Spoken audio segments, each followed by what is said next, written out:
record. And then we'll let a few more people come in, and then we'll start get going. Yeah. Awesome. We got them pouring in. What up, Elena? How you doing? I'm sure you have friends and that coming in. Yeah, we always recognize some people, so. Yeah. Well, it's pretty early in the morning, things being as they are right now in the world. Like my fiance and the two dogs are still tucked into bed. Oh. And yeah, things are just moving a little slow. But yeah, That's good. Hi, everybody. All right, I'll get started then. Hello, everybody, and welcome to the Quarantine Zone. The Quarantine Zone is a daily live show that comes not every day, but we come in here with you every day, apart from Mondays and Thursdays. And the idea of the show is if you are feeling lonely, anxious, whatever it might be because of isolation, then there's something to look forward to and enjoy. And yeah, we have awesome guests on the show. We get to learn a little bit about them and their story. And yeah, it's going to be a good time. So yeah, if you don't know who I am and you're joining over from Eric's Instagram, then my name's Ben. I'm also a wheelchair user. I'm a quadriplegic. And basically my YouTube channel that I run and my Instagram account is all dedicated towards fitness for wheelchair users. And yeah, I wanted to do some stuff for live shows while this is going on, because it's not just fitness physically, it's also fitness mentally as well. So doing stuff like this is going to be really helpful for people. So yeah, as I said, I've got Eric today on the show. So I'll let him introduce himself for the people that don't know him, and then we'll get into a little bit more. Hello. My name is Eric Howk. I'm a guitar player, singer, arranger, composer. I play in a band called Portugal the Man. People pay to send me around in buses and airplanes to play guitar and sing for people, which is a crazy job. I'm a paraplegic, have been for 13 years. And I'm a big fan of Ben Clark here. Thank you. There's a lot of there's no shortage of sort of content and inspiration style content out there in the world, but Ben always does it with a fantastic sense of humor and a great measure of self-awareness. And he's got a charming Southeastern English accent, so it just kind of makes everything a little bit that much more fun. So if you're coming from my page, give this guy a follow. He's great. It's fantastic. Thank you very much. So yeah, we're going to dive into a little bit more about yourself and life and all that. But if you guys got any questions as we're going along, you can join in with the show by answering the questions. Instagram means that I have to keep scrolling back through, so I'm going to write them down as we go along. So fantastic. Yeah. I'll get this out of the way right now. This is not a Space Jam shirt. It's a Abolish ICE shirt. Because fuck immigration control in America and keep families together. And this is not a MAGA hat. This is Make America Native Again, which is from my buddy Cody Blackburn from the Cody Blackburn Band. Fantastic Native American rock and roll group. So awesome. that covers my bases. Yeah, I don't have any political statements on my t-shirt, but yeah, I agree. I'm getting risky. I'm playing with fire over here. That's fine. We like it risky. We like it genuine. Anyway, that's the main thing. Well, I don't know if you've been paying attention to the news, but things are real wacky in America. I know they're wacky everywhere, but yeah, we've got some wacky stuff going on over here. With we had Brexit beforehand going into it, and then going into whatever is happening now. So yeah. How's Boris doing? Well, apparently he's back to being in action now. What a trooper! Yeah, and it was funny. His dad was saying about he fought it off really well because he's got a strong character, and it was like that's not how it works. yeah.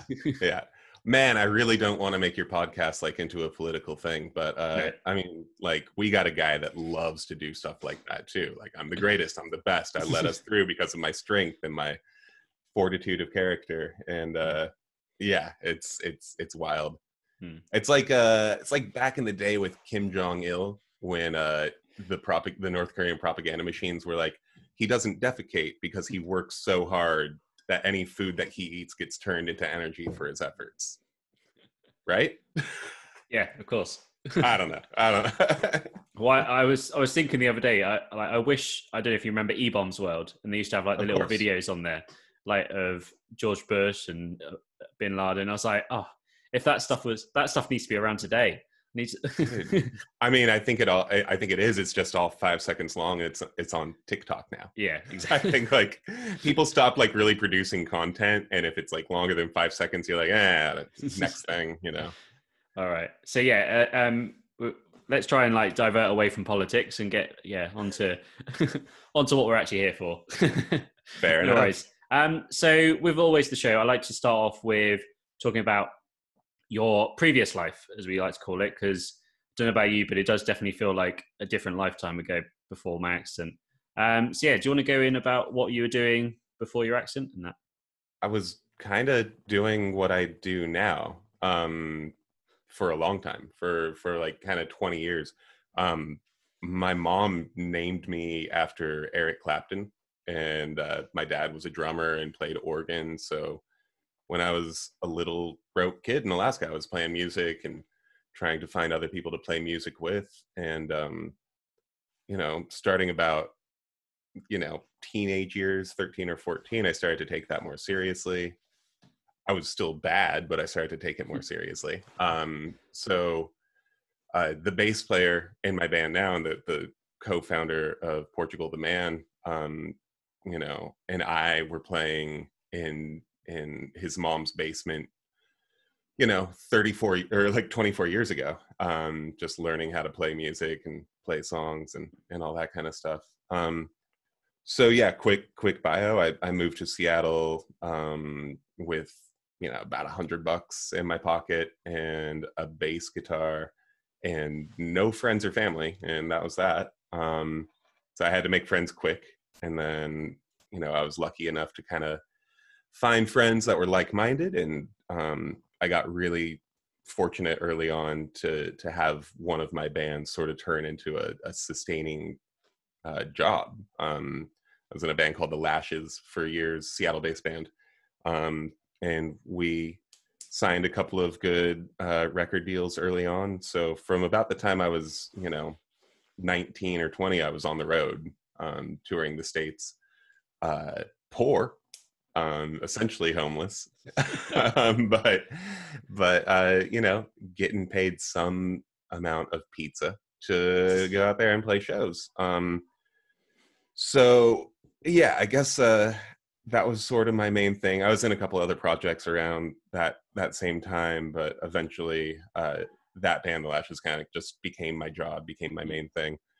And then I got hurt at 25. So that was a good 5 or 6 years of kind of like slugging it out, being on the road. And yeah, I didn't know what was possible, what I was gonna do. I had like occupational therapists being like, maybe you could work with computers, maybe you could work in a call center, like trying to encourage me that like there's other careers. And I'm like, I'm too dumb at this point to like learn a new vocation. Like I can't go back to school right now. Like I got to keep doing what I know how to do. So pretty early on, that same band had a show, a really kind of high profile festival show that had been booked before I got injured. I got injured in May, and this show was in September. And at no point did anyone in my band be like, "Well, you want to cancel it, and you can't reschedule it. So it's a festival." So they didn't really give me a choice. They're like, "Hey, we got to start practicing for this thing. We got to start rehearsing." And at one point, one of my buddies, Shane Tutmark, came in to my hospital room. I'm in a full, neck and back brace in a bed, hooked up to IVs and things that are beeping. And he came in with a microphone and an acoustic guitar and a laptop. And he's like, "Hey, I want you to record a guitar solo on this thing." And again, it wasn't like "Hey, do you want to record a guitar solo on this?" It's like, "Hey, I want you to do this thing." And And I see that now kind of like in the future where it's like the best way to sort of encourage someone to do a thing is to not really give them an option to weasel their way out. Yeah. So that's a really long way of saying that my before job was very similar to my current job. And I think that it's sort of my secondary job to try and make it seem as similar as it was before. Yeah. Awesome. Right? Yeah, no, that makes sense. Yeah. Yeah. For me personally, because I was a professional swimmer before my accident. That was like Right. my whole life goal, like, was just to be successful in that and get to the Olympics. And yeah, afterwards it was like, okay, I'll try and do that, but different now. Right. Like learning how to just do it in a different way. So yeah. That's spectacular. How often do you swim now? Hardly. Well, now nothing. Yeah. But yeah, I gave up the swimming career 3 years after my accident. I just wasn't in love with it anymore. Like it wasn't the same as what it was before. You know, I knew how good I could swim before, and like it was everything else that came with it that went away that I loved. Like I used to love training with my friends, going to competitions, and yeah, just achieving it with like a group of people around me that were trying to do the same thing. But as soon as I came disabled, like I couldn't train with those people because they would be far too quick for me. So I had to find time to do it in my own time. It just meant I was by myself, and I was like, I'm not enjoying this anymore. So yeah, unfortunately for me, I had to give up the swimming. But yeah, I found the love again in coaching, which is how I sort of came out of, like, you know, I was a bit depressed for about a year.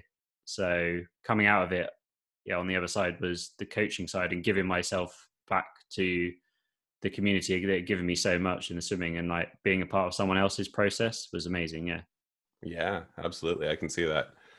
I mean, to put it in the terms that this music critic in Seattle named Eric Grandy kind of put it, he wrote, I think, either a preview or a review of that same show that I was just talking about that I played straight out of the hospital. And I think he put it just in terms of like, you know, sitting down isn't necessarily going to hinder Eric Hawk's guitar playing. He was like, he's just having a seat. He's still doing what he does, you know? So I recognize the fortune that I had in the, like, you know, coming out, having my hands and just jumping back onto an instrument with not a whole lot of reinvention or, you know, extraordinary effort. I had to relearn how to balance, you know, and sort of, yeah, just sort of the way I attack and, you know, where my microphone needs to be. And a lot of that stuff took a while, but I honestly recognize how fortunate I was to just kind of be able to jump right back into that. Yeah. Be interesting. So what level of injury are you? T4 complete. T4. So yeah. So obviously, like, working with your core is something that, like, because it's not There's working. Not really, it's not really a whole lot going on there, you know. But yeah, I mean, it's as I'm sure you well know, and we talk about this stuff a lot. Like, injury level envy is a real thing within the spinal cord community. Yeah, and it's just bonkers to you know, sort of get out and see that there's people that have my injury level that are professional bodybuilders, you know, like wheelchair bodybuilding athletes, and that's crazy to me. Like, kudos to them. There's also guys like me that are in power chairs that, like, you know, drive vans with lifts and stuff like that, and it's everything sort of in between. Like, injury to injury is so wild and so interesting. Yeah, it's crazy. Like, because I had my friend Sam on the show a couple of times. Same injury, same way it happened, same level, but we are as different as you can be. He can walk with a crutch sort of thing, but his triceps are like basically non-existent. Whereas I'm like the opposite way around. I can't walk at all, but my upper body's pretty good. So yeah, it's like, I have no idea what's going to happen. Like, you can't predict it. They can give you a number and like a couple of letters and be like, this is what you are. But you're just going to be what you're going to be. Yeah, exactly. It's pretty crazy. So in the But early dude, days, you're ripped. Like you got guns. seeing as it's my job, basically, I think it's something I have to practice every day. Right. So, Right. yeah. So with in the early days, and that, like when you had your accident, were you really like aware of what spinal cord injury was, or like, had any sort of clue? No. No. No. None. I don't think anyone really does, unless it's someone like intimately close or in their family. And the odds of that are pretty, slim. So yeah, for me, I was as guilty as anyone, just being like, what's wrong with your legs? Are they broken? Like I didn't know.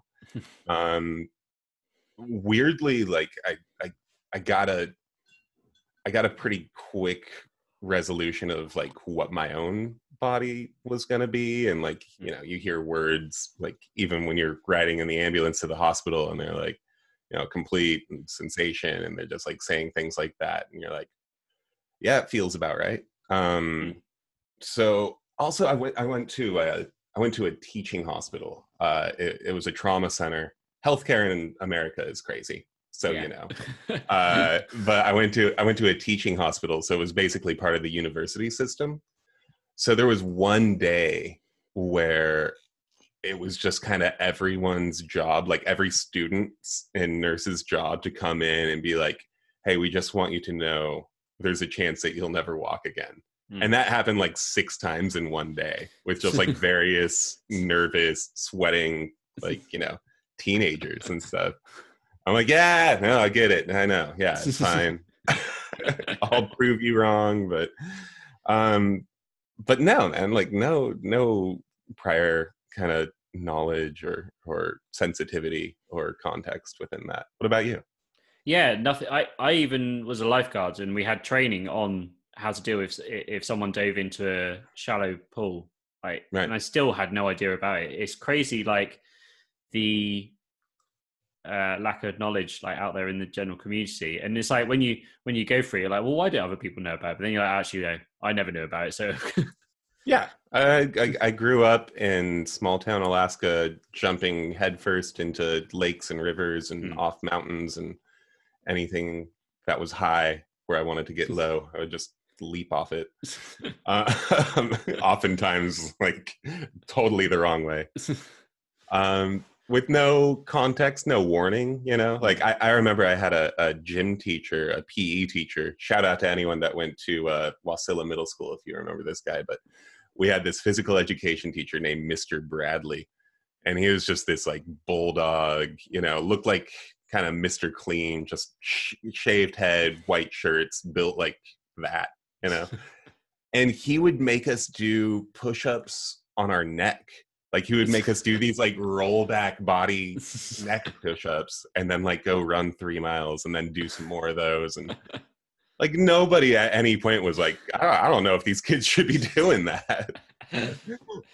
Yeah, that's I don't think that's the wisest thing for a kid to be doing. Anyway. Yeah, certainly not for him. I think he was like, 55 years old at that point. Like, yeah, it's crazy the people we meet along the way in our lives, and how the impacts they have on us as well is weird. Yeah, it's crazy. There are stories you remember as you're a kid as well, like just like, why do I remember that?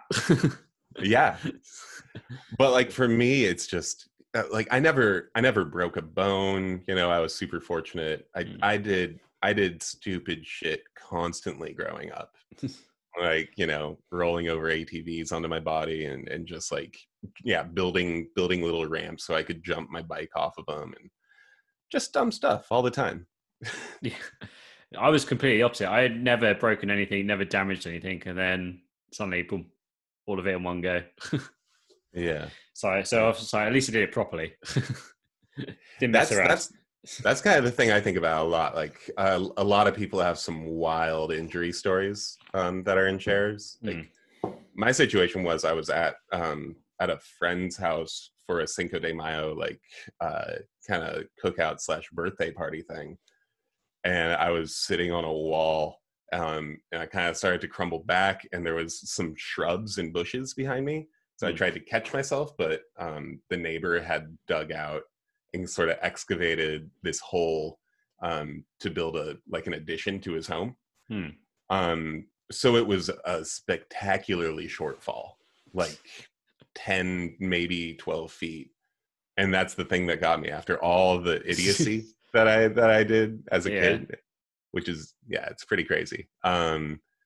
But yeah, you just hear wild stories where, it's like a shark attack or like, I was surfing down a volcano on the lava or just all kinds of crazy stuff. But no, I fell into a hole.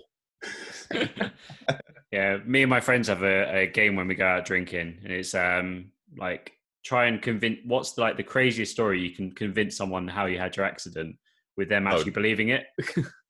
Oh my gosh, totally. Yeah. What do you got? So I've obviously I've tried to do ridiculous things, but like the best one was I tried to headbutt a shark. I thought that was quite good. That's pretty good. Yeah. And then once I was out with another friend who's in a wheelchair, and I said, "Oh, we got in a fight and headbutted each other, and we broke each other's necks." You should see the other guys right here. Yeah, like I was taking flying lessons, just like flying in a Cessna with a paraplegic flight instructor, and his story was like, I got shot 6 times in the back by someone that was jealous of my girlfriend. Wow. Like that is like you can't write that. That's unbelievable. But I believe him, but it's unbelievable. Yeah, somebody I was in hospital with, he was in Afghanistan, and his like troop were under fire, and he was the only one that and he went back solo by himself at the time, rescued his mate, and as he was leaving, he got shot in the neck. It's like all right, I dove into shallow water. Right. I'm a hero that represents everything that's good about my country, or dove into shallow water. Either way. Yeah. Someone said when they were asked about their tendon transfer scars, said they thought they fight off a shark. Have you got some pretty good scars on you as well? Or I got a decent one, yeah. A pretty nice one. It was pretty clean. Dude did me right. I think I was T4 through T6 fused, and I just broke a couple of ribs and had a collapsed lung, but everything else is pretty robust. So yeah, nothing super crazy or fun, but I play it up. Make it sound worse than it is. Yeah, I got one in my neck here. So where they did the operation on my neck, because I'm C7, so you have to go in through the neck at the front. And also got one on my hip, so they take a bit of bone out of the hip and put it in the neck and then fix it in place. Crazy. But the scar on my hip's awesome. It's like the proper, if you're going to draw a scar, the line with the dots either side. It's like I got a good one. Nice. Just the tiger swipe. You got the Tiger King scar, dude.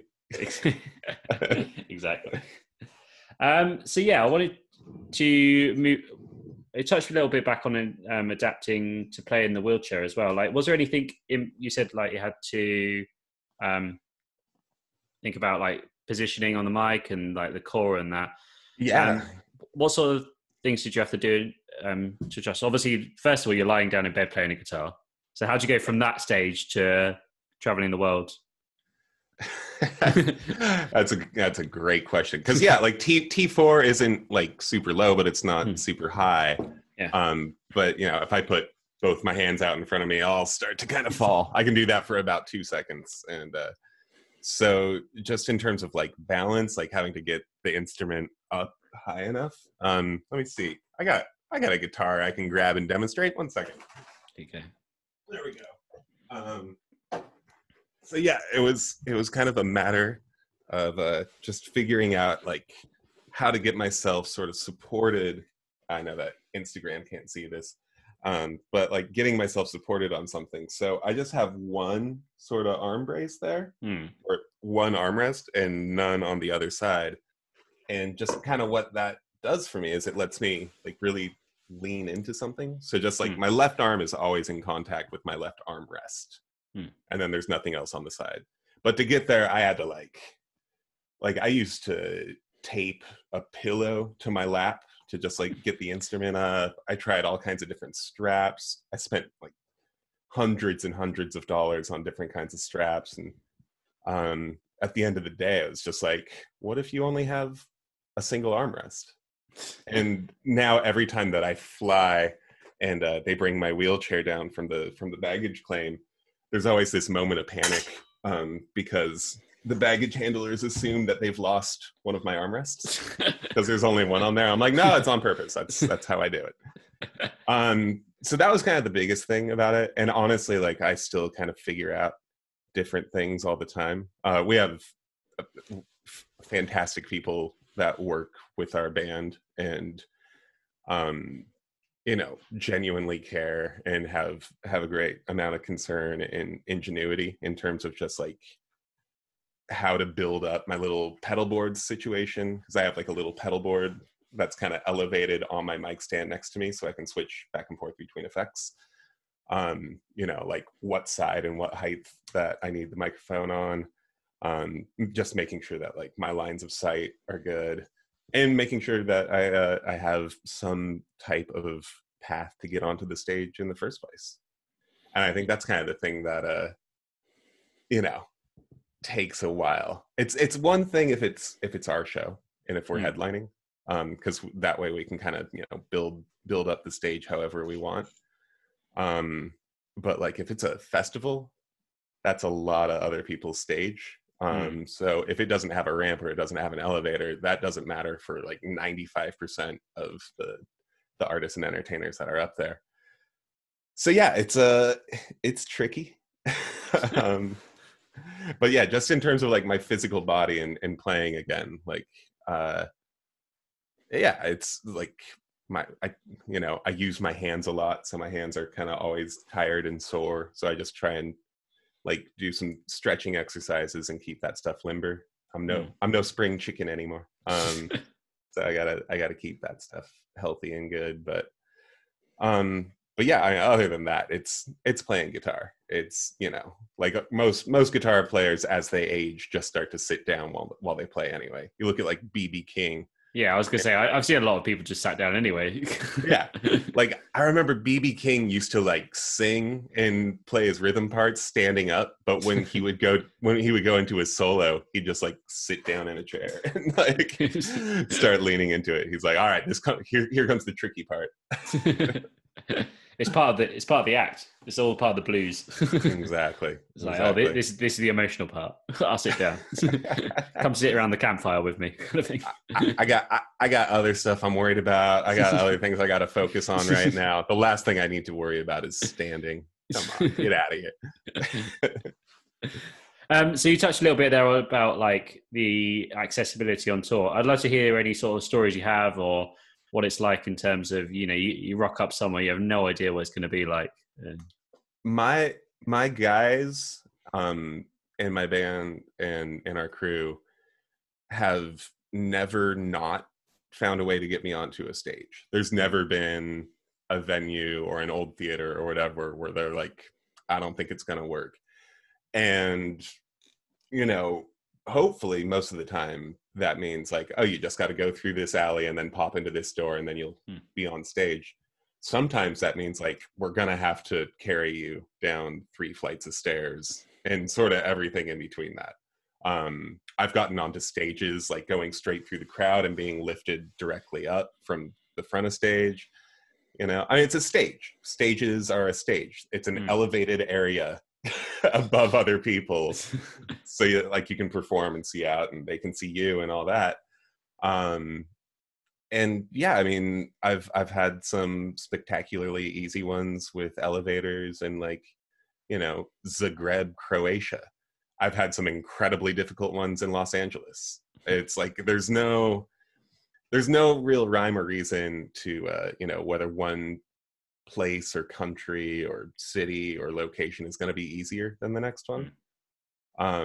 There's definitely some that stick out in my head, and I don't want to throw anyone under the bus or anything, but yeah, some of the most difficult ones are here in the States, here in this city or in Portland, which kind of think of themselves as progressive cities that are all about inclusion. And you'll get there and it's like, I don't know, it's like a spiral staircase. Oh man, I can imagine going up a spiral staircase. I've only had to do that a couple times, and yeah, it's not it's not a good thing. But any staircase, when you're in a chair, Yeah, it's like when you have a buddy that invites you over for a barbecue, and you're like, well, can I get to your house? He's like, oh yeah, it's only a couple of steps. Like how many times have you heard the phrase, it's only a couple of steps? Yeah, oh, you'll be fine.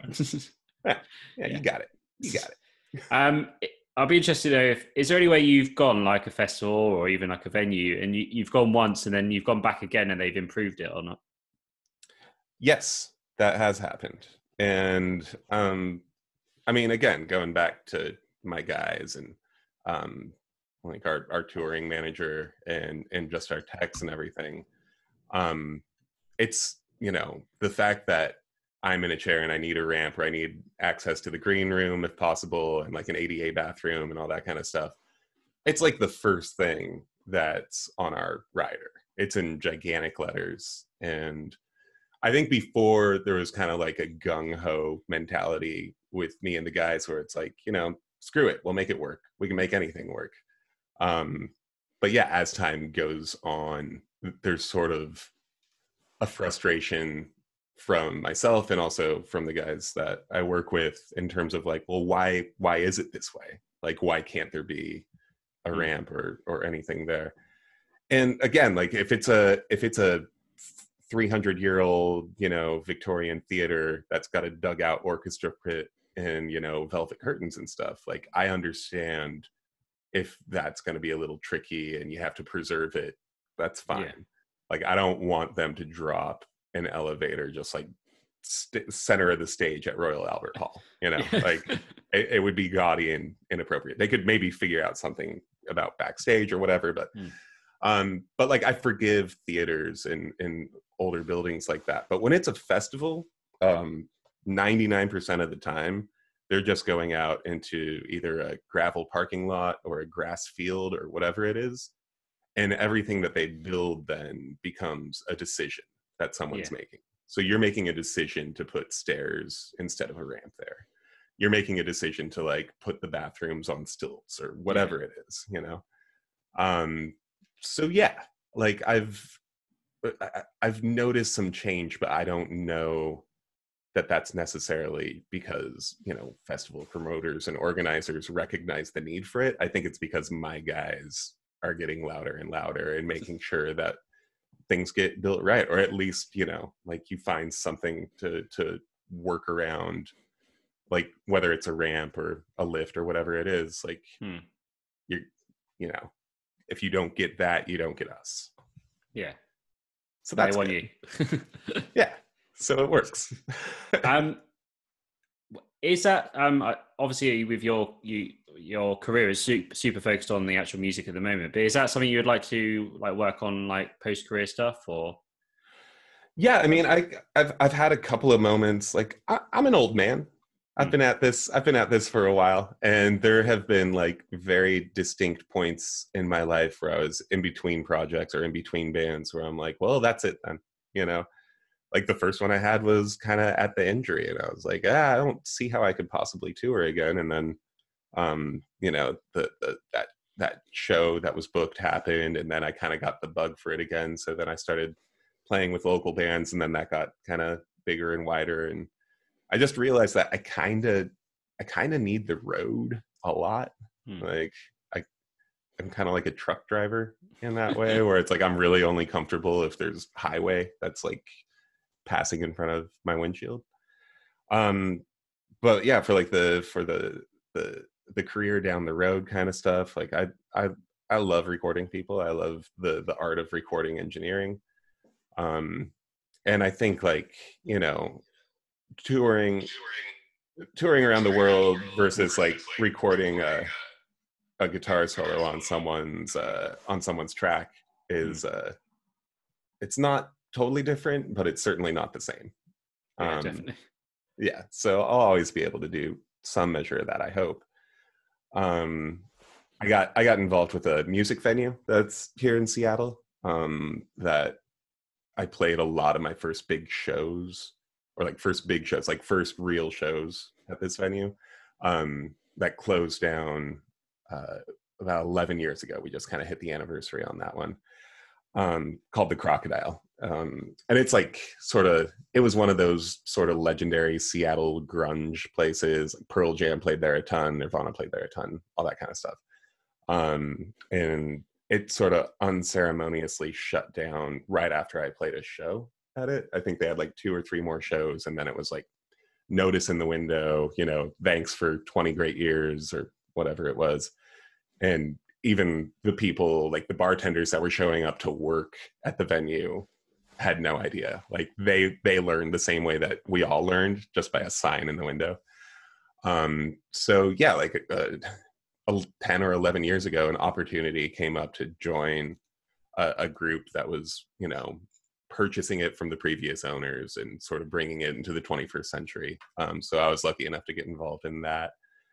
And I'd love to do more stuff like that. That's just kind of keeping music history alive, specifically kind of like where I'm from, with Seattle or Alaska or Portland. So yeah. Awesome. That sounds like a pretty good project to be a part of. It's a good racket. Yeah. Yeah. So I was going to ask as well, because obviously you're a fan of music, not just a musician yourself. With the accessibility in that, what's it like do you get on the other side of the stage and in the crowd, in the mosh pits? Yeah. No, I love a punk show more than anything. Again, I'm an old man, so if you're playing first out of 4 and it's early, I'll definitely go to your show. I love like a 8 to 8:30 set, man. If you're playing one of those, I'm there, beer in hand, totally celebrating you. But I mean, Seattle's amazing for, I mean, I want to say emerging artists, but just artists. Like there's incredible live bands here that no one really knows about outside of this city. There's incredible songwriters and performers, and the same goes for Portland. I mean, the same goes for everywhere. There's always hidden gems and everything, but I feel like Seattle's really got a surplus of that. It's the scene that got me interested in doing this whole gig in the first place. So yeah, it's beyond obligation. Like I get high from being at a rock show. Like that's what I do. That's what I want. Yeah, I don't know. It's a little trickier. Like if we'll go and we'll play, some giant festival like Glastonbury or whatever it is. And I'll find myself like looking down the list and being like, there's all these incredible bands that I love that I want to see. And then I'll just kind of end up hanging out in the green room because I get overwhelmed by the whole like idea of going out into a festival sometimes. So when I see somebody that's like actually in a chair or, with some sort of apparent visible disability that's like in the accessible seating section and they're like on a grass lawn, I'm like, oh, bless you. You're amazing. Because I know how much harder that is to go through with you when you're just going over like tree roots and mud and, whatever's in the grass and sand and God knows what. So yeah, that gets me pumped. That gets me hyped. Like me going out to a local venue and watching a punk band is like not courageous. but like being in a chair and battling through a festival crowd and like waiting in line for those plastic toilets and stuff. I'm like, oh, you're incredible for doing that. Thank you for doing it. Day 3 of Glastonbury, you'd be like, oh no, thank you. But it's all it's rained on day 2 or something as well, and it's that's like babies are being born, people are dying. There's just LSD everywhere. God knows what. So yeah, you said about you like going to a punk show. What's some of the great stuff you've gone and seen yourself? If anyone from Taco Cat is on here, any of you Taco Cat kids, that's a Seattle band that's been around for 12 years. They're one of the best live bands in the world. They recently put out a very sort of self-aware existentialist record called This Mess Is a Place. and I don't know if they set out to like make a like a political statement, but it's just this like sort of, I don't know, it's just kind of perfect for the time that we're in. It's great. 3 girls and a guy ripping it up, and they've been doing it for years. And I know they tour nationally, and I think they've done a few world tours, like multi-country tours, but I'm like, you guys need to be so much bigger than you are. In that same kind of world, like shout out to Lisa Prank, killer singer-songwriter, that's just up there with a drum machine and an electric guitar and just destroying you with lyrics. It's fantastic. Oh, nice. Katerina Monovich, you saw them in Milwaukee. There you go. Awesome. So like they're super hardworking. Like they're on the road a lot. And they constantly put out music. But I'm like, why aren't you guys huge? Yeah, it's crazy that sometimes the person that I've seen that was my favorite show was Frank Turner. He's a local guy to here. But he's always on tour. Like it's like his tour. He says my tour never ends, and he's on show number 2,700 or something. And that guy knows how to put on a show. Yeah, and that's the kind of thing I like to see. Like I'm not too fussed about seeing a musician that I kind of like if they just go out there and perform. If there's something that's like that's a show. Heck yes. You come away just mentally exhausted from it. Wow. That's fantastic, man. Yeah. Like I would say, so in like around 2007 when I got injured, Portugal the Man had already been going for years. They had already toured Europe, like we're talking 13 years ago, and they were already like out there on the road. And like leading up to my accident, there was some conversations between me and the singer and the bass player about me potentially coming on to their group. I was in a bunch of other projects, just had a girlfriend, and I just moved into an apartment, and I was looking at these guys. And even back in 2007, I'm like, you guys play like 250 shows a year, man. I don't know if I can because that's like goodbye girlfriend, goodbye cat, goodbye apartment, like whatever date. Like it's just, all right, here I am. Let's do it. Let's go. And I never got a chance to prove whether I could do it or not until a few years ago. It turns out, I'm okay at it. But back then it's a daunting prospect, and just the work ethic of my band and my guys is wild. And it's always been that way. And they sort of describe it as just like a Alaskan mentality. So there's 3 of us that are all from this little town called Wasilla, kind of middle of nowhere. And,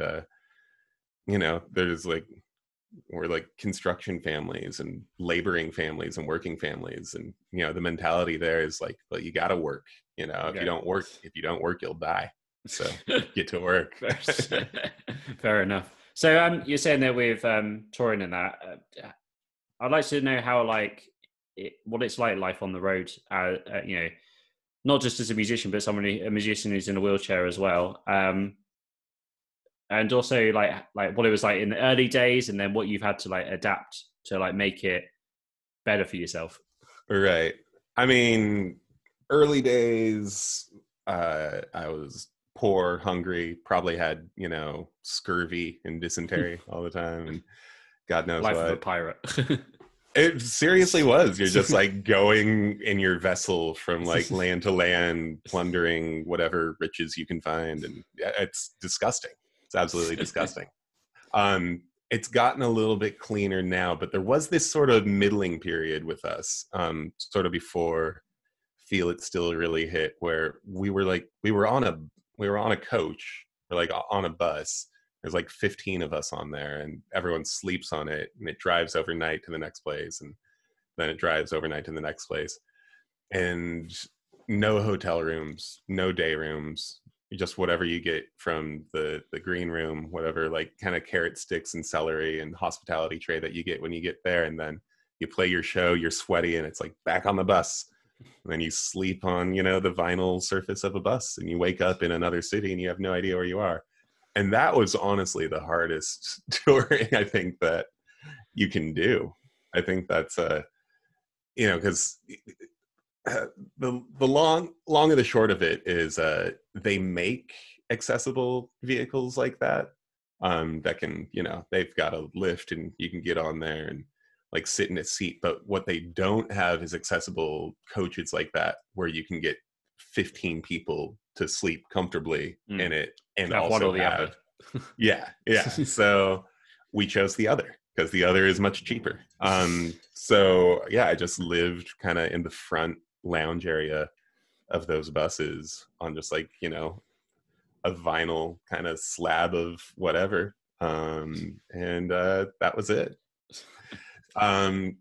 We just kind of made it work. And like, there was a lot of times where I had to, I had to pee in a lot of bottles. And sometimes I had to go days without doing what we got to do. I think any doctor in the world would see the way that I lived and freak out in horror. Like the least healthy lifestyle. And you're just like, you're eating, chips and bourbon for like 3 meals a day. Since that, I mean, it'll probably go back there at some point, but with the luck and the success that we've had, kind of in the last, couple of years, we still have the bus, but there's a little bit more room, and every now and then they throw hotel rooms our way, which is pretty amazing. And yeah, we get to play some nicer places than I got to play back in the day. But again, like nice doesn't always mean accessible. Yeah. Yeah. So yeah, usually how it works, the bus sort of rumbles to a halt and you look at your phone and you're like, oh, okay, Cleveland. I'm in Cleveland today.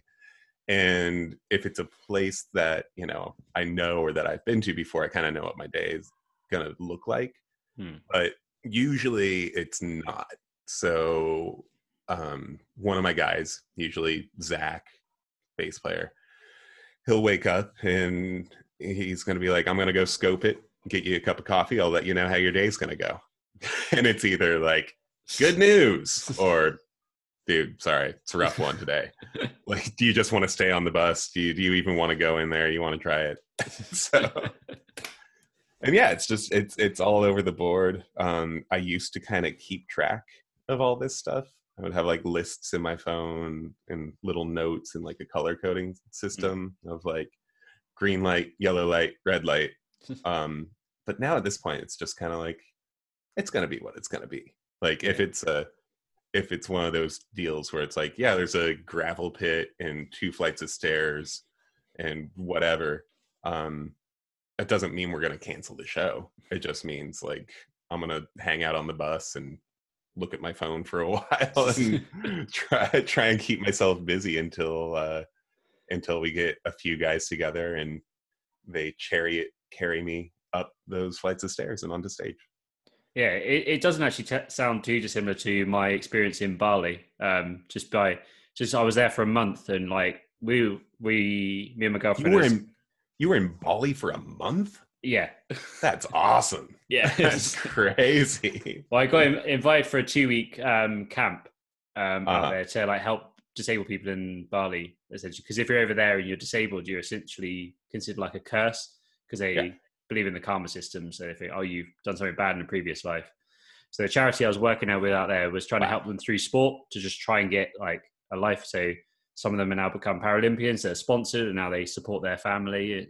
And yeah, so it's amazing work they're doing. That's incredible. And I managed to get out there and do some teaching, like some stuff like goal planning and helping them out being more well-rounded athletes and life after sport as well, what they can go into.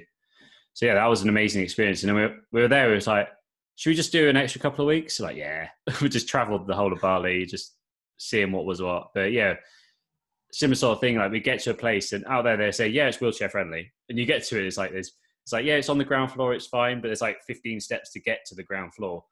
Yeah. It's like, yeah, it's okay. We'll just carry you up. I'm like, okay, fair enough. We'll just go. We went to this bamboo and perspex hut. That's literally, that was all that was made of it. It was bamboo, zip ties and perspex sheets just to hold it up. in the middle of the rice fields, and you get there, and Wow.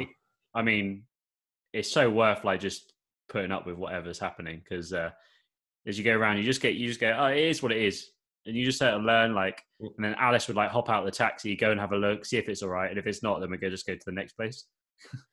Man, that's you just summed up all of travel. Like, it's worth however difficult it is, because like, look at where I am. Like, Yeah. I think that to myself 100 times a day on the road, and I probably say it a couple times a week. Like, I'm not even going to remember any of these details. Like, look at look at that mountain, or like look at this lake, or wherever I am. Yeah. It's like my favorite is the like the 45-degree angle kind of ramp. Like, oh yeah, we've got a ramp to get in, and it's like, well, that's just as steep as the steps. Yeah, you just put a plank. They had some wild ones in Moscow, and also Warsaw kind of had this similar situation. I've seen the where you have to, like, it's like the Grand Promenade, but there's no crosswalks, because it's just like, this is the 8-lane road that just goes through the backbone of the town, through like the center of the city. But we've got these like weird pedestrian stair things, that then there's like a weird, bodega and like a liquor store, and then like another set of stairs, and suddenly, like, bam, you're on the other side of the road. And some of them have elevators, but like none of those elevators work. But there's the 2 tracks on the 45-degree stairs that are like, there's your ramp. Get up there. And if your wheelchair's wider or thinner than those, then, well, I can't help you. Yeah. But there's nothing scarier than like even attempting to go, well, up or down any of that stuff without like 4 people on either side. It's like, it'd be easier if it was just like a sheer drop off almost, because then like just lift you up and then they jump up and you're on your way. But like the 45-degree angle thing, it's just like, that's wild. Yeah, I had it. We're in Italy, luckily before what had happened, end of last year. And I was trying to get off one of the buses there. And the coach driver was like, okay, I'll just put the ramp down. He thought it'd be easier if we just did it on the road rather than on the pavement. So it's really steep ramp. And this guy came along and was like, I'll help you. But I assume that's what he said. It was in Italian. He spoke no English or understood no English whatsoever. Grazie, prego. Yeah. And then just started to push me out forwards. And I was like, no, I need to go backwards. And he's just like, no, off we go. And then just straight on the floor. And there you go. And he felt so bad. But he got out his Italian stallion muscles and just picked me up off the floor and put me straight back in my chair. There you go. He's like, I'm so sorry. Wow. They make them stronger over there, don't they? And I think he was saying, I think he was inviting me to his family restaurant for dinner, but I didn't quite understand what he was. Oh man, yeah. I've taken a spill or two out of the chair at the wake of good intentions, like someone trying to help you out, but they like grab onto the back of your chair as you're going down something steep, and you keep going, but your chair stays with them. That's fun. Yeah. So you're saying there about the amazing things you've seen on tour and that. What are some of the highlights that you've had? Man, I mean, I guess kind of the last big leg of international touring was really wild for us. It was there's always places that you have to play. Like there's markets that you have to hit, and radio stations that you have to go to, and like we talk a lot about we did Toronto, Ontario like 5 times on an album cycle, which is just crazy. We were just like on this sort of never-ending Groundhog Day loop of a lot of the same cities. But then the last bit that we did was places that we just wanted to go. So we did shows in Osaka, Tokyo, Moscow, Warsaw, Prague. I just got I got some more fun stamps on the passport on that run. That sounds awesome. Yeah, I think that's I mean, if you're not happy doing that, I don't know how to help you. Japan was super cool. That was my 3rd trip over there, but my first time playing for any crowds. And it's fine. Like you get these different sort of impressions of like what you think the audience and what the crowds are going to be like.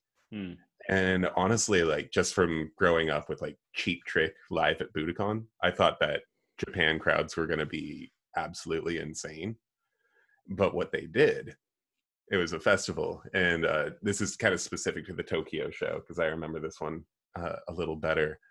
So this great big indoor auditorium with probably, a couple of thousand Japanese kids, and no house music, no real noise.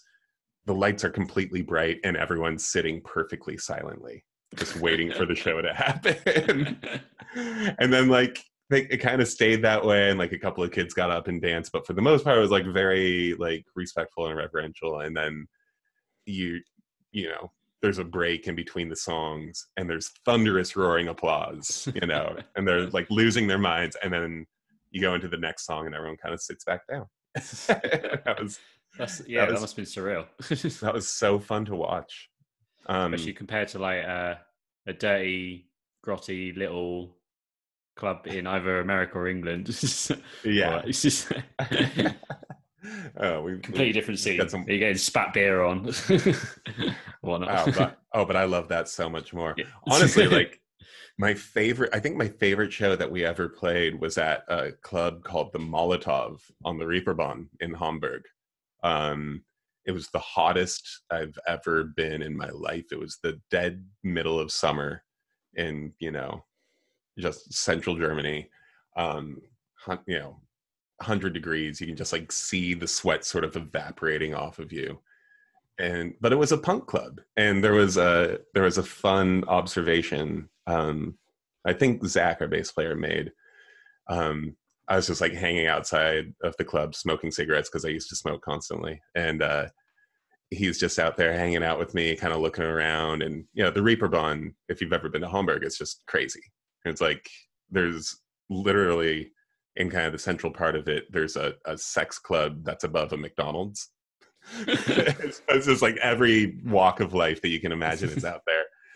And he just kind of makes this, pretty observation. I'm out there just puffing away and taking pictures. And he's like, oh, there's bullet holes in the window. And I looked, and yep, there's like a couple of little bullet holes in there. And then he's like, those shots came from the inside. And it's like a smaller point and bigger on the outside. I'm like, yep. Which it raises so much more questions than it answers. But I love places like that. I love just kind of experiencing some of that grit of just like a jam-packed little historical punk rock bar. I also love, playing in the outdoors or playing big, beautiful theaters. But like if I had to pick one for the rest of my life, I'd play the scummy little clubs all day long. I love it. They're pretty good. So Instagram has a limit of an hour. So I'm going to close down that and start it again. So you guys on Instagram will be back in very, very shortly. He's the boss.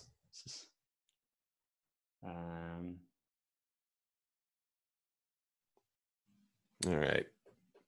So do I need to reverse the order there and rejoin? Yeah, just 1 second. Oh, hello. Some bloke just popped up on my screen. I don't know who he is. Wasn't me, was it? And also, I'm going to need to go to the toilet as well. So, yeah, I'm gonna. It's morning time here, but I think I'm gonna crack a beer. Get going. Go for it. So, what I'm going to get you to do, you can entertain the crowd however you want. I'm sure you're used to doing that kind of thing, and I'll be lucky I'm a quick weir. So, gotcha.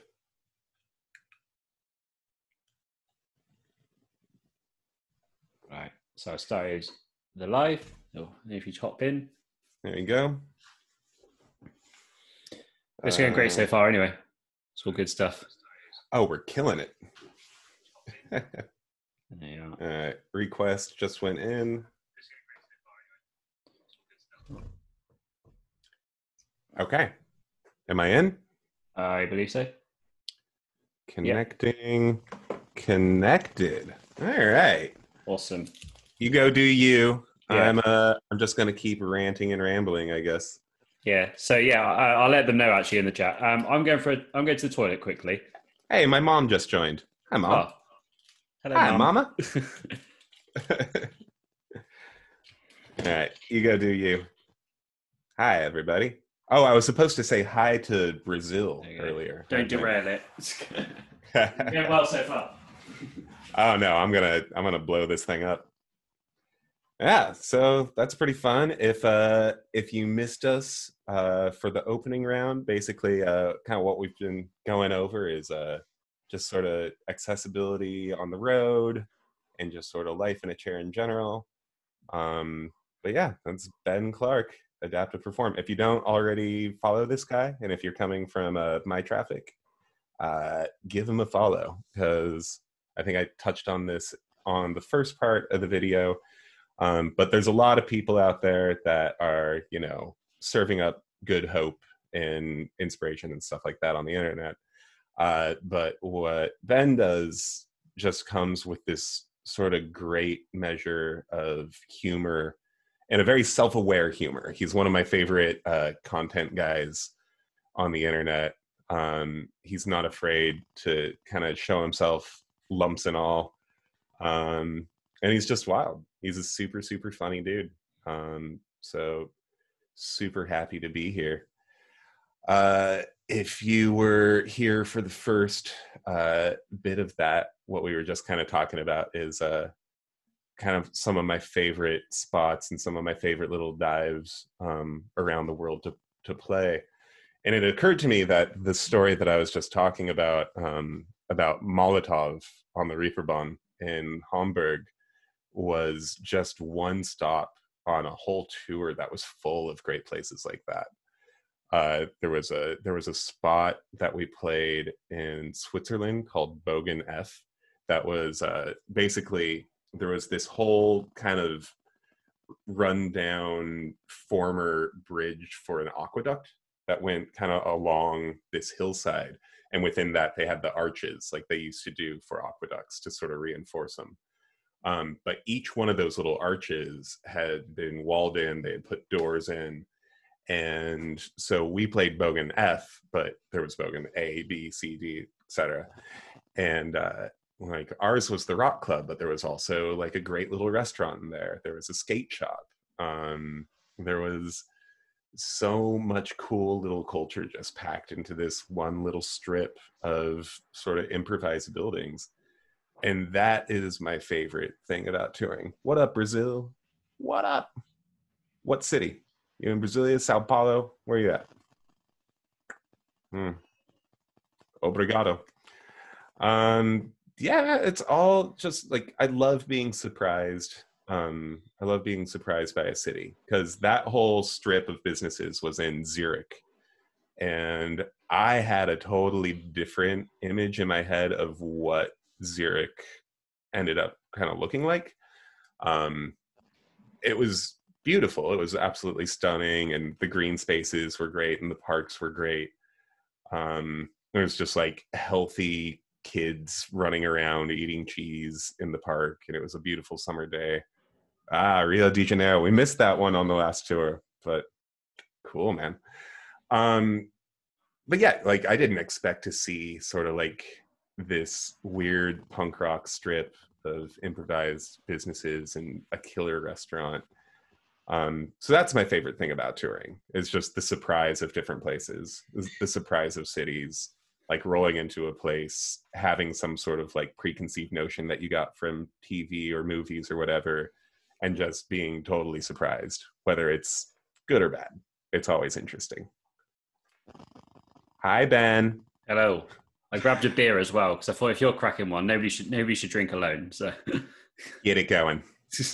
The only one I had was this massive, nearly a litre bottle nice. of Belgian wheat beer. So that's about a quart for you Americans.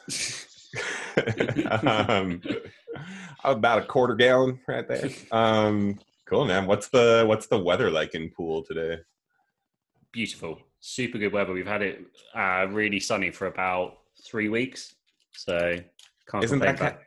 Isn't that kind of maddening? Like, it's never been more beautiful in Seattle, and we're just told to stay inside.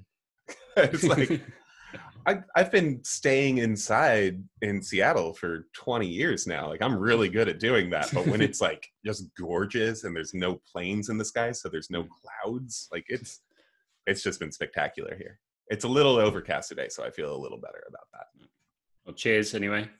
Cheers. Man, look at that thing. That's it's a beast. Mm-hmm. That's a granddaddy. Cool, man. What else you got? Sorry, what? Oh, sorry. I was just saying, what else you got? I've been rambling to these guys about are these? Yeah. About weird. I was kind of going into just like some of my favorite little hole in the wall spots, because it occurred to me that show that I just talked to you about at Molotov on the Reeperbahn in Hamburg was part of this whole tour full of fun little clubs like that. There's like Music and Friends in Mitte in Berlin, which was like this great, super cool historical little spot next to this dynamite kebab place.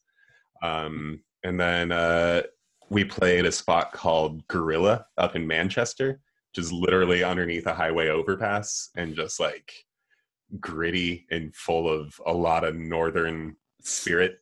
Like, I came out of that show like literally just soaked in other people's whiskey and pints, because they just like came up and they'd talk to you and like everything's kind of all over the place. And I met more Scottish people at a show in Manchester. I'm like, isn't anyone from Manchester? It's just Scottish bros everywhere, man. It was crazy. Yeah, they're hardworking people up there, so you probably connected on them in some sort of level. They work hard, they play hard. Yeah. Not like us down south with any excuse for a rest. yeah. But no, we played like so many fun little spots on that tour. And I was just kind of talking about like a lot of the time, if you see a city that's, you know, on the tour docket that you've never been to, just your mind's eye sort of sees whatever you know from film or TV or whatever it is. And it's so fun to go into a city and just like not have that experience that you're anticipating whatsoever. Like, I love that. It must be quite a unique thing, because you also, when you go on holiday, for example, you generally around other people on holiday, or when you're like, for me, when I was swimming, all I ever saw was swimming pools and hotel rooms. But because you're going to literally see people in that area, that must be quite a cool thing to meet all these different people from different places. It's great if you get the chance, if you have the opportunity to do it. Like a lot of our routing in Europe actually ends up being pretty like far flung, and we're kind of like just barely making it to the venue every day.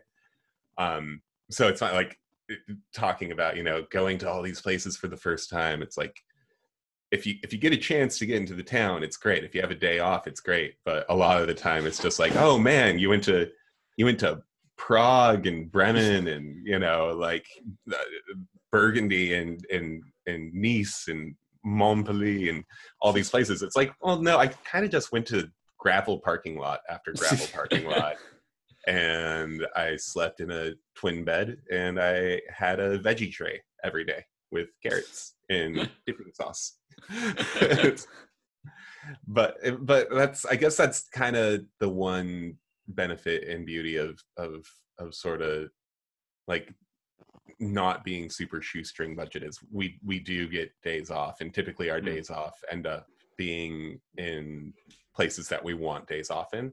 And that's an insane luxury, because talking about like going on holiday, like we don't have holiday in the States. That's not a thing we do. There's no paid leave for any, but to be able to have days off in a historical city is absolutely the greatest gift. Spectacular.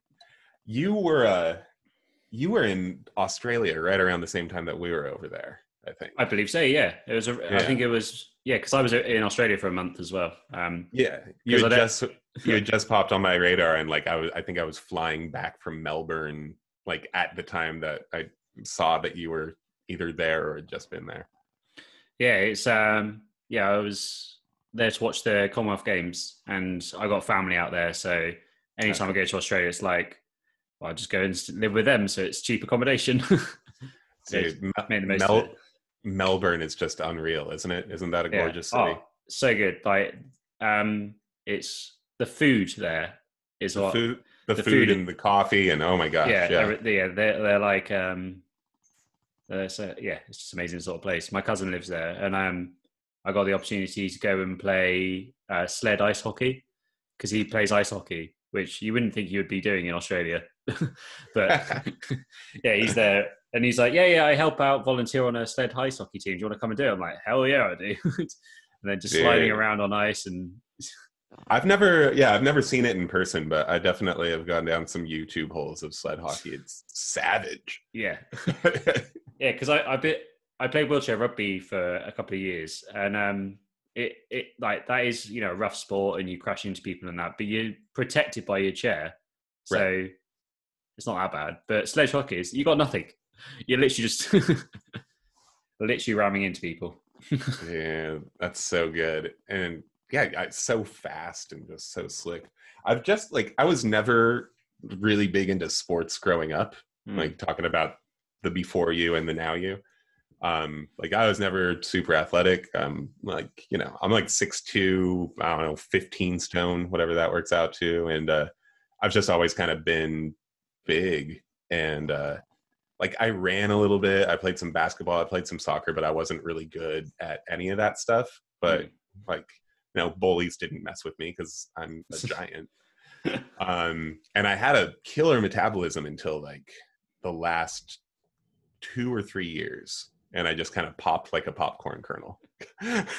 And I never had to work at it before. I never had to put any effort like into diet or exercise. And now like that's kind of all I'm trying to do. Yeah. Like I got like a little stationary arm bike in the living room and just moving around chasing after my dogs. It's like kind of the only thing that's really keeping me sane. Yeah. So like you saying with the arm bike, do you do any other sort of exercise than that? You know, obviously you do my stuff. All your stuff. Yeah. Every single thing that you do. Yeah. No, man, like I need you to check in on me every now and then and motivate me, because these are weird times. It is super weird, yeah. Yeah, super, super weird. I've got weights. I don't use them. I should. I need to do more. I need to lay off the cheese and beer, but man. Oh, you could do that. That's the reason I exercise, so I can eat all of that and drink all that. Get away with it. The secret to life. You got to enjoy it both mentally and physically. Yeah. First week of this whole quarantine thing, man, I was killing it. Bone broth and aerobics just all day, every day. And then, just one day I was like, nope. We're good. Take me to a Hot Pocket and an IPA, and I'm still trying to strike the balance between those two things. Yeah. So let's go on to talking about quarantine and lockdown or social distancing or whatever the hashtag is today. So how is that sort of affecting? Obviously, you can't travel and do all those things. So what kind of things do you have to? I got engaged to my girlfriend. So like that's kind of the headline at the moment. Dude, there's so much like bad news and couples getting divorced and just bad stories and doom and gloom and all that. And it was something that we had been talking about doing for a while, so we just did it, which is great. Shout out to Cassandra if you're watching. Love you. She's popped up a couple of times. Yeah. But yeah, like I'm kind of a homebody anyway. I live a decent amount of time out of the city. I'm kind of up on like the northern reaches of Seattle, Washington. So typically to kind of do anything at all anyway, I'm getting in a car. So I've been training my whole life to stay put. It's good here. We got, I've got a beautiful yard and I've got 2 crazy little dogs running around. And we're doing our best to entertain ourselves, working on new music, trying to write when I can, and just stay sane like I think everyone else is trying to do, right? Yeah, it's trying to keep some sort of normality and schedule in life is it's quite important, I think, at the time, because you could easily go off the deep end. Yeah. Well, thank you for continuing to generate not just your regular content, but more. Like, I think a lot of people have stepped it up in a lot of cool ways. Like my buddy Jacob that I was in bands with for years has just every day from 12 p.m. to 1 p.m. here in Seattle been doing living room concerts of his own songs, of covers, of whatever they are. But he just has a gorgeous voice. He just sits there, lights some candles, and sits down behind his piano and does an hour set that's completely different every single weekday. And the amount of work that goes on behind what you see with that, Yeah. like whether it's I know. whether it's your music or like he did a whole set of Radiohead songs, like he did a whole Radiohead hour, and like not album tracks, like he was diving deep into like deep cuts, like Paranoid Android, stuff like that. It's crazy. I think there's a lot of people that are doing incredible things with this. Yeah. Or even if it's not incredible, at least they're doing it for us and kind of for themselves.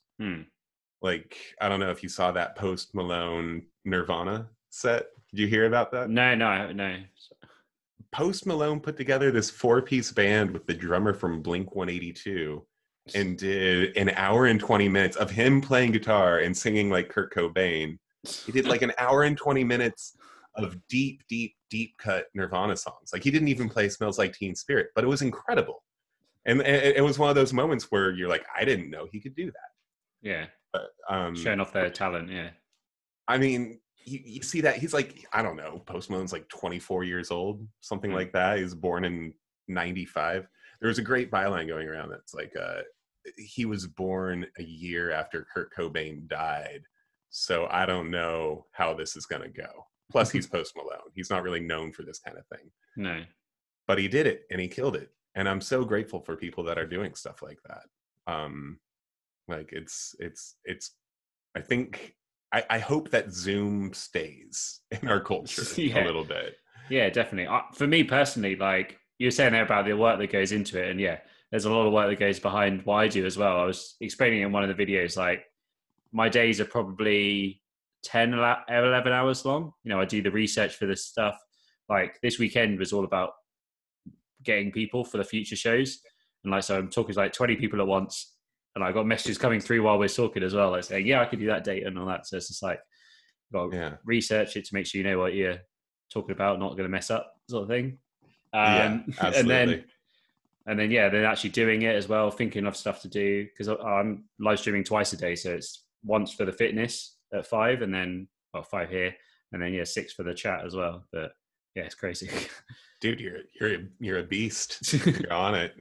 But Thank you. I'm like, I've learned so many new things that I'm thinking like, I can continue that afterwards. Like when it's like I'm can still do like live shows, and it's allowed me to reach out to companies that I would have never reached out to before. I've reached out to Gymshark, like the fitness brand, Lucozade, which is like Gatorade, but here in the UK, like, and stuff like that is awesome. Just the opportunities that have risen because just making the most of the situation. That's fantastic. I mean, so like, it's an opportunity, but it's also like everybody wants to come out of this thing like swinging harder and being better. I think. I hope. Yeah, I think it's definitely good for like people's opportunity to like see what they can do, like, and adapt to like different situations. This completely new situation for everyone, and like adapting to it, and then learning what you can from that situation. Like, I've done this. I know what I'm capable of. I'm capable of doing this now as well. So making the most of it. Yeah, no, I've just been trying to like just get better at recording sounds, like going back and listening to some of my favorite Beatles recordings and being like, I wonder if I can make my snare drum sound like that, and then like moving a mic around for 2 hours obsessing over is that it did I get, is this right? But that's like we have time to do all that stuff. Like I honestly feel guilty that I'm not fluent in 3 languages and like just adding skills and just super ripped and super healthy. But like at the same time, like I'm trying stuff out, and I think that's the best thing that we can do is like do the stuff that interested you before we were all forced to be inside, but just try and get a little better at those things. Yeah, I said the other day, it's like we've got never had this much time, but we've also never had this much like little pressure to do stuff in that time. So it's just like, just do what makes you happy, and just I think there's a little bit of the other side of the coin there too, where there's no pressure to do stuff, but isn't there though? Like when you see content culture and you see people killing it, and like you see the dance challenges on TikTok and everything, like, and I'm just sitting there like watching Tiger King again. Like, I feel guilty about that. So I think it's important to like, do stuff, be involved, try and make yourself better, but also like don't feel crazy pressure to completely reinvent yourself right now. Yeah, definitely. Or I don't know. Just do you. Just do you. Do you all the time. Just don't leave the house. People were saying a minute ago, do you have any plans, or will you do any live concerts on Zoom or whatever, or on? I don't know. Instagram? I don't know yet. I had a solo show that I had planned up in Alaska in May, and obviously that's out the window. I usually kind of shy away from doing those solo acoustic things because there's just better people than me to do them out there. But I feel like I owe myself the challenge, so I'll probably do something like that soon. I don't know about the band. John's finishing up, lyrics, and we're trying to button up a record that we had hoped to have out soon. And we we were traveling and playing shows right up until the end of this thing. We did we had a show. We had this crazy week where we basically went from the big island in Hawaii on Kona, and then we played Innings Festival in Tempe, Arizona, and then we jumped out to Tampa, Florida, and then from there we were going to go down to Mexico and do a few shows down there. And it was seriously like 48 hours before our flight to Mexico, we were still thinking about doing it. And then everything got super crazy. But obviously, like, no band wants to be on lockdown. And it's a little tricky for me too, because I'm up in Seattle. Rest of my guys are down in Portland. 6 feet apart or 180 miles away. It doesn't really, make a difference. You can do the Zoom thing and the live stream show. But it's super tricky to pull together. And that's why like that Post Malone thing was so wild. Just the fact that he put that much effort into it. Yeah. And the production values are spectacular. I apologize to everyone on Instagram. You're seeing the underside of my desk. So what do you got going on there? So when I can show you on the that one. So basically, when you put your phone on charge, I normally put it against this metal thing just to prop it up. But when you put it on charge, you can't stand it upright. So I've got to put it in this this thing and then just sort of do a balancing act and hope for the best. Really, I'm going to be upside down there. That's one of them. That's one of them 21st century problems there. Oh yeah. Who knows? Or it's a lock. It might slide over. There you go. You see you can see my forehead. There you go. Yeah, you're the right way up at least. Yeah. That's the best that anyone can do right now. Yeah. Well, when I first started, I didn't realize that my tripod doesn't put the phone upright. It only goes to the side. So I was at one side, and then the person on the live stream was the other way. So everybody be like, and then totally. Oh, my boy Ian that's commenting right now. He's been doing solo shows with looping pedals. He's a brilliant saxophone player, but just living room shows of wild, kind of art jazz and punk rock on the sax. Like that's a perfect kind of example of just what you can do with what you got. You have to send me a link. I'm interested. I'll send you everything. All right. I got a list going. So yeah, again, guys, if you got any more questions, just pop them in the chat. We're happily answer anything you want to know as we're going along. Yeah. Okay. I got a little bit of pressure there to do a solo show. I'll do a solo show. I'll get it together. Give me a little time. I gotta practice first. I'm a little rusty. I'll tell you what. If you do one, I'll do one. There you go. There you go. What do you? No musical talent. Perfect. But I can remember lyrics. There you go. So, I think my musical talent is debatable at best. So, that's a very small part of my career in what I do. Yeah. So I haven't really, we've gone to like sort of the end of what I was going to say, but I kind of don't want to stop talking. So, I'm enjoying it so much.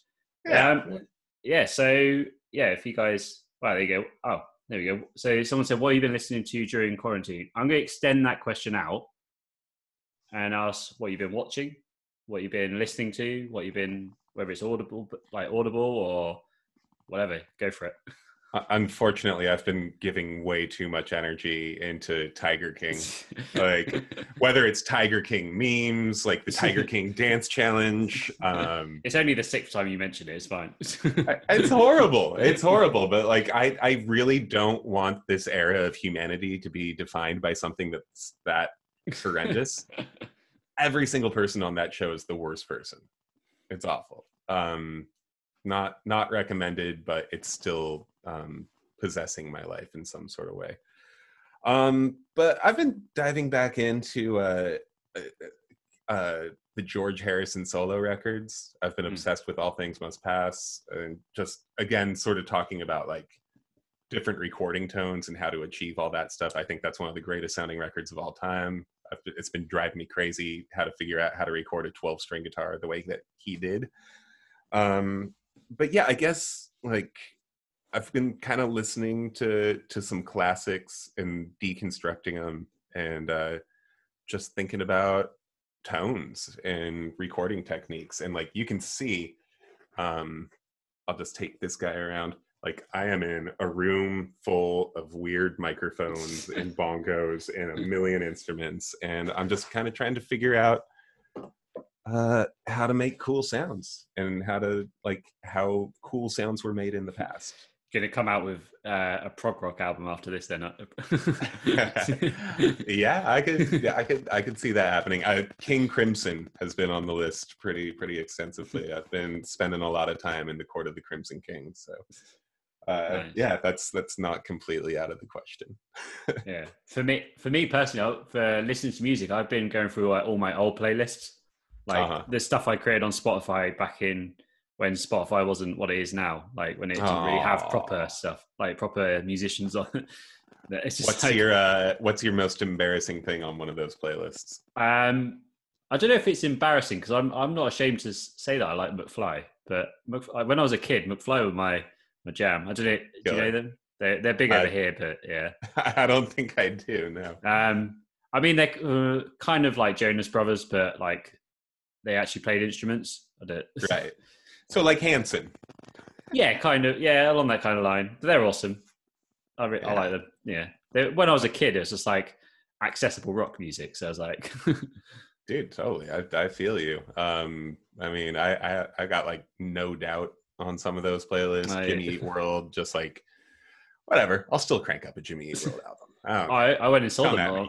I went and saw them just before quarantine. They were with Frank Turner when I went to see him. Who was the other person as well? Can't remember. But I totally love live music. I can't wait to. That's one of the things I'm definitely missing. I'm getting gratitude for us adding T-Rex to the Portugal the Man set list. You are welcome. We started just sneaking in a little bit of Children of the Revolution by T-Rex in between a couple of our songs. It's like having those moments of just like sliding a cover in to a set list and like, usually like a festival, like not even if it's your show, but if it's like you want to grab the attention of a festival crowd, to sneak like a classic cover in there. And it's so fun just to like go into that riff and start singing it and like watch people start to like elbow each other and then like sing along, maybe the right lyrics, maybe the wrong lyrics, I don't know. But that's such a fun thing to watch. That's why I do this. Yeah, I bet that must be a good feeling up on stage. We're crafty too. We most bands sort of have lights on them, you know, and it's sort of like this big bright production sort of thing. We kind of do the opposite, where we kind of put the lights out on the crowd, and we have a big projector behind us that just like displays messages and things that we want to say. But what that means for us on stage is like people can't really see my facial expressions, but I can see like the first 10 rows of people perfectly. Yeah. You know what I mean? So like I can see couples making out. I see people like trying to like sneak weed into stuff, and like, but that my favorite thing is like watching people sing along but sing the wrong lyrics. It's like I can't explain the joy of that, but it's wonderful. I would totally be that person. Not having a clue what's going on, but like, just enjoy myself. So so yeah, what else are you sort of doing quarantine wise in terms of entertaining yourself? Trying to get better at the piano, and I've started like 4 different books that I probably won't finish. And I don't know, man. It's honestly like it's the age of internet content. So like I love, you know, just watching stuff like this. Like at any given point, I got 12 people live, you know, just going for it on Instagram, and I'm all about that. Yeah, I've spent more time on the telephone, more time on FaceTime than I've ever spent in my life, because I think we're all so hungry for contact and emotional support. And yeah, I jumped on a Zoom conference with folks that were just from villages spread all over Alaska the other night, and that was amazing, just seeing that sort of unity. Shout out to Tlingit Haida. Shout out to my Yupik and Inupiaq friends. That was super fun. That was great. But yeah, I mean, just trying to stay sane, like we all are, man. Yeah, I read something quite interesting the other day. I think it's just a tweet or an Instagram thing saying like Hollywood movies got the human race totally wrong. It's like a global pandemic, and we're just we're watching Tiger King. We're Zoom calling. We're not like going out looting or robbing each other or all this crazy stuff. It's just like, yeah, we're just all pretty chill. Yeah, I mean, there's a little bit of crime time happening out here. Like I can't leave a package on my porch for much longer than an hour without it disappearing magically. There's bits of that. But yeah, I'm genuinely surprised that we're, you know, a month plus into this thing and society is not completely fallen apart. Or maybe it has, but not in the way that we thought it was going to. It's not 28 days later out there. Well, I normally it's people like doing the opposite of what the government says, but when your government is the way it is, it's probably for the best if you do the opposite. Yeah, I mean, I've been drinking my bleach. I've been injecting my Lysol. I've been trying to, you know, just follow that advice, and it's just ridiculous. It's so wild. I've run out of superlatives to describe how just insane and mishandled that entire aspect of our society is right now. It's a lot. There's so much misinformation. There's so many wild conspiracy theories, which at this point are just like super entertaining. Like I was saying the other day, I love conspiracy theories. I want them all to be true, because it'd be so much more exciting our world if they were all true. You die and you're just at the gate with Saint Peter, and he's like, you were right about all of it. Like, yes. Nailed it. Oh wait, crap. Yeah, they've crossed the point at this at this juncture where it's no longer like outrage that I feel about any of that stuff. I open up the news to laugh, which I don't think that's the intended purpose of it, but but it's fine. 1 second. Yeah, you froze on a really great face there. I know, right? It's always the best. It's got a habit. When it does that pause screen, it disconnects my headphones from Instagram Live. No idea what's going on. Amazing. Instagram, greatest thing ever. It's working. But yeah, I was given a couple of lessons to a couple of friends, just to kind of keep us all sane, and nothing big. Just like if anyone in the comments wants to learn a song, I want to learn it with you. Reach out to me. Let's do it. That'd be awesome. One thing, because I read a few sort of interviews you've done in the past. You were saying something like, because you had your hands, you mentioned it earlier, which was fantastic. But you said about like, if you didn't have your hands, you'd just be a slide guitarist. Hell yeah! I got a slide guitar right over there. You got one up. Yeah, I know. I've tried to encourage some quad buddies to get into that. There's that thing. There's a crazy instrument that I have that I'm looking at right now called an omnichord. You know what those are? No idea. Sort of a digital auto harp that they made in the 80s and the 90s. But basically, of course it's in the 80s. Yeah, it's just a series of buttons and like this little metal rake that you can just kind of gently go like this, and it sounds like digital 80s Casio angels singing in harmony. I would, if my arms were completely cut off, I'd work on being the best armless singer that I could be. There's always going to be. I think if it's something that you got to do, you're gonna do it, and I think that's kind of the whole point of your mission, really, isn't it? Yeah, definitely. Yeah, it was the same for me. Like, although the swimming didn't work out for me, like fitness was still something I loved, and I just found a way to adjust it, adapt it, and make sure that I was still doing it in some sort of way, and that's what led me to this. Yeah, there you go. Yeah, there's always a way. Jeff says Jim James is the king of the omnichord.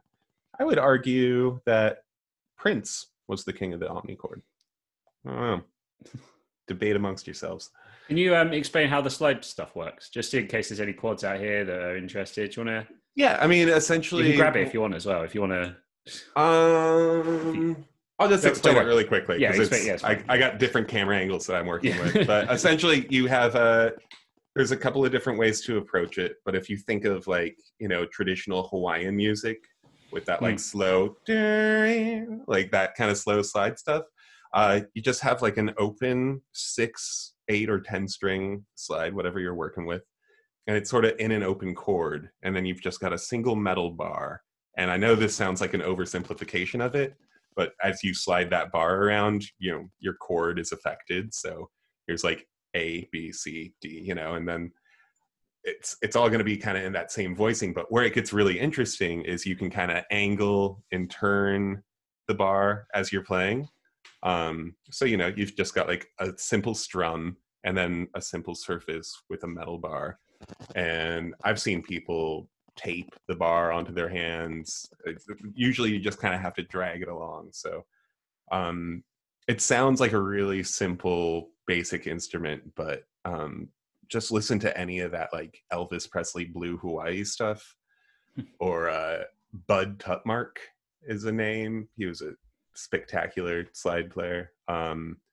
Like there's so much that you can do with it, and you don't really realize how often you've heard it until you start messing around with it. Like the first time I picked mine out, I was just kind of messing around, plinking a few notes, and then I realized that I was playing Walking After Midnight by Patsy Cline. And it was just right there in kind of the open chord that I was thinking around with. And you're like, oh, that's that old Nashville sound, that like fun country sound. But you can do rock stuff with them. Like people rip on them. It's kind of it's a very expansive instrument, and I would argue that it's got more sonic possibilities than a guitar because there's no frets, so everything is just slick and sliding around, and you're just like gliding from note to note, phrase to phrase. Super fun, man. I'm gonna have to try out. It sounds good fun. Like I say, I've got no musical talent whatsoever, but I'm always happy to try something out.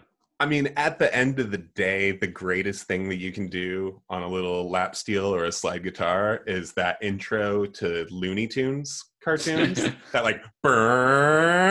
you know, that thing, that's a lap steel. That's how you make that sound. And it's the most fun thing in the world. Yeah, it sounds pretty good fun. Someone has asked, they're an OT, an occupational therapist, and so I wonder if you have any experience with trying to acquire new hobbies, occupations post accident. So she's got a teenager that's resistant to acquiring new hobbies. So I'll let you go, and then I'll give my bit of advice after. That's a super tough one, because motivation is just it's inside you, right? I think kind of going back to what we were talking about, you can extend this quarantine metaphor into, you know, your inner core and your personality. Like, what were you into before? Maybe there's like a version of that thing that you can find. Like if you were, you know, a professional basketball player, like maybe you want to get into stats and analytics. Maybe you want to, you know, work on being a commentator. If you were super into music, think about, you know, starting out podcasting or trying to be on the radio.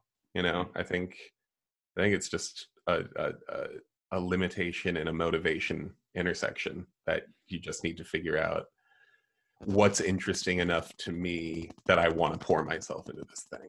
Yeah. No, yeah, that's very good advice.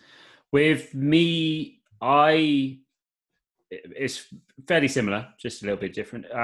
With it is, think about what you liked pre-accident, or even if you're not, people watching that aren't disabled, just think about like something that you love, and then write down like 5 things that you loved about it, because it might not necessarily be the thing that you were doing before. Say you're a professional basketball player, as you're saying, and now you're maybe a quadriplegic, say, and you can't play basketball to the level you were playing.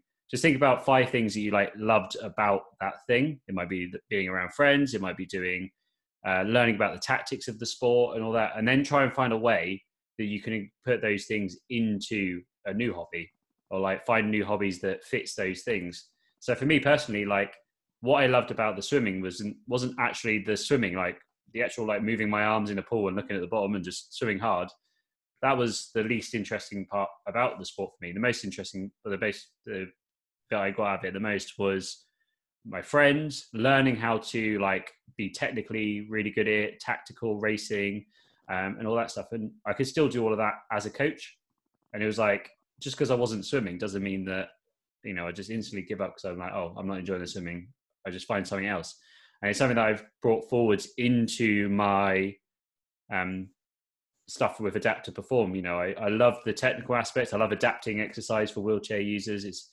And all, you know, different levels, different things. It's just like finding the things that I used to love before and finding the reasons why I loved it, and then finding hobbies that do that, and then just trying everything. Just write a list of like 20 things, 25 things, doesn't matter how many, just write them down and just try every single one of them. Give them a go for like a week, a month, doesn't matter how long you want to go for. Just try it and see what works, and you'll be surprised at what you find out. Because for me personally, like I started the YouTube channel because I wanted to help people get fit and healthy via doing videos. And to be honest, the thing I love more about the channel is actually doing this kind of stuff, talking to people. And I never started to do this kind of interview podcasty kind of thing, but I found I prefer it than doing the other stuff as well that I started doing. So it's like, you don't know where you're going to end up. Just keep trying, keep pushing, and keep doing all the things. Yeah. Well, it's like we didn't know when we started out where this conversation was really going to go. No. Like, you know, you don't know until you really kind of like process stuff out. And I know, like, thank you for what you do, by the way, because that's huge. Just to be a OT or any sort of therapist for people in rehab, in physical rehab. I know it can be tricky with teenagers too. Like, yeah. I think that's the thing that she was talking about. Like, grabbing enthusiasm out of a moody teenager can be like one of the most difficult things in the world to do. But I think I think Ben's spot on with just, you know, sort of a scattershot approach. Like, throw everything at the kid. Like just it doesn't even need to really center around a theme. I think just, you know, it's a hard thing to do when you're in a hospital to think about like possibility and hope. And I think just removing limitations and trying to find where that enthusiasm spark is might be tricky, but it'll be worth it. Yeah, definitely. Yeah, just keep going down things and you'll find something that sticks, and then you'll be surprised at where you end up at the end of it. Absolutely. Yeah. I said we didn't know where we were going to start with this conversation, where we'd end up. I wrote down about 5 things, but yeah, we didn't know where I always like to find out where it leads to, because I always feel it's better that way, personally. Here's an interesting thing. Like, yes, a teenager spends a lot of time on his devices. There's apps that spark creativity now. Like, there's some incredible fun, like, musical apps, recording apps, you know, like Google Earth is incredible. If the kid's glued to his phone, find some cool stuff to do on the phone, and maybe that'll lead to other connections and tangents. Like, I don't know. It's tricky. It's tough, but yeah, keep on them. Don't let up. just keep hounding them. Just tell them what to do more.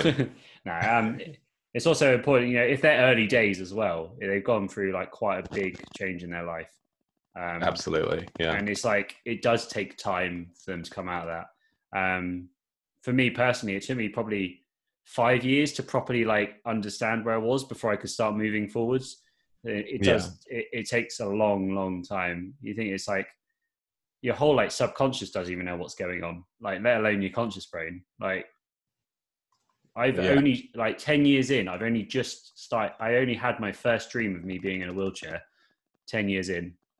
And I'm like, really? I think about that a lot. You ever have the one where you're in the chair and then you come to like a staircase or a barricade or something that you have to get around, and then you remember that you can just carry your chair across, but then you get right back in it?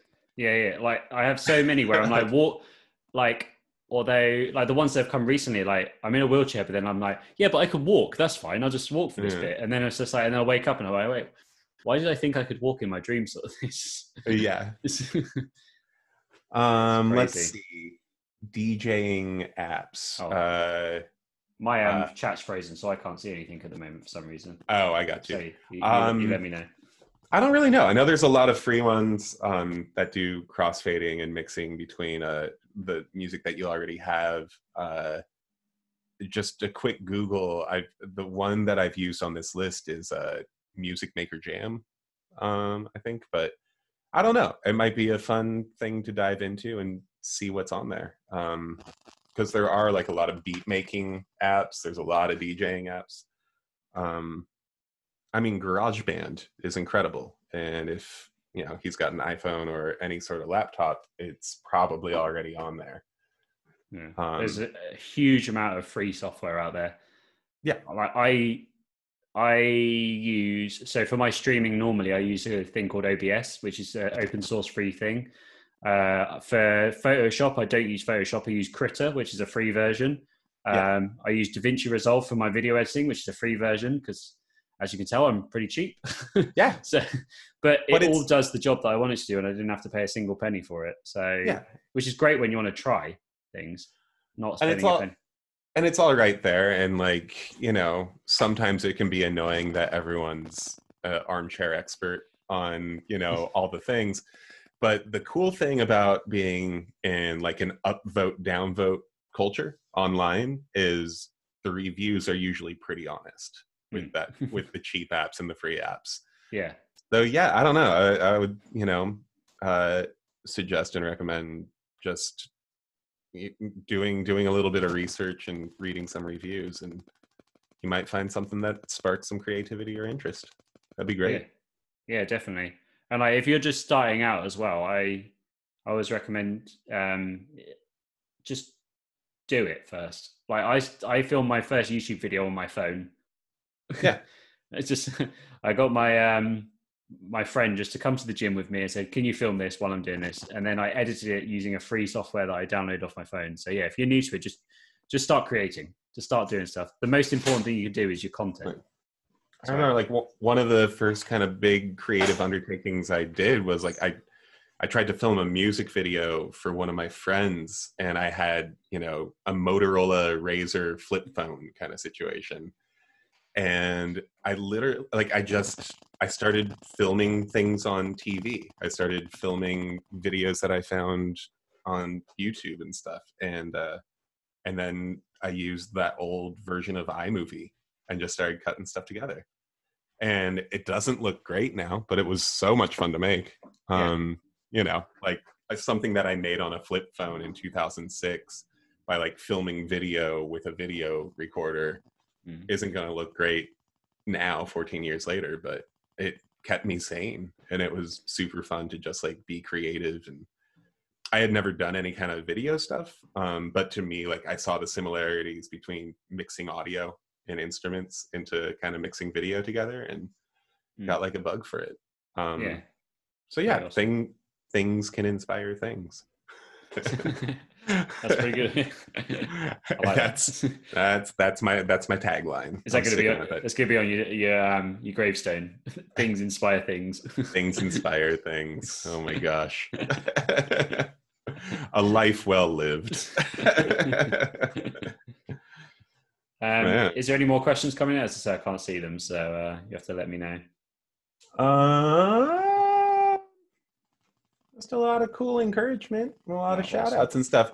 My buddy suggested iRig Stream for DJ apps. I'll take that recommendation. Awesome. Okay. Well, in that case, I will start to wrap up the show. First of all, thank you for everybody that's joined into the live chat. All the love hearts and waving has all been great, and especially all the questions. Thank you so much for that. It definitely helps keep the show running. So you're exactly part of the show. So I go live every single day for fitness at 5 p.m. British Summer Time. So that's 1 p.m. Eastern if you're in America. And then I was right with that, by the way. I know we said you were. Yeah. Yeah, I was. And then also I do these live shows every day apart from Mondays and Thursdays with a different person who's just doing awesome things in their life, and they just happen to be disabled. So yeah, it's pretty awesome to have people on, especially Eric coming on today. Huge thank you for you coming on. Thank you, man. That was so much fun. Yeah, awesome. I think we solved a lot of the world's problems. Yeah. I think we cracked a lot of cold cases, and we started off with immigration control, and then we ended on teenagers. So that covers everything. The places you will go, I'll tell you what. Things inspire things. Things inspire things. This was an honest treat, and it was fun interacting with the Instagram folks. And if you're coming from my world, follow Ben. He is a very self-aware, very funny, very inspiring fellow, and it was fun to talk to you. Thank you very much. And I think pretty much everybody that follows me follows you already, but if you're not already, make sure you go and follow Eric and see what life is like as a paraplegic rock star. It's super normal, totally ordinary. But and again, guys, if you are watching later on, or if you are watching and you joined in halfway through, this will be uploaded to YouTube at a later date. So just got to process it, edit it, and all that stuff. I'll give the link to Eric as well, so he can let you know where it is if you that's all that good stuff. But again, thank you everybody for joining in, and I'll be back tomorrow for fitness at 5 p.m. British Summer Time. So I'll see you all then. Bye everyone. Bye. Oh, the screen's frozen. Oh no. There we go. I'll sort that one out in a minute. Stop there.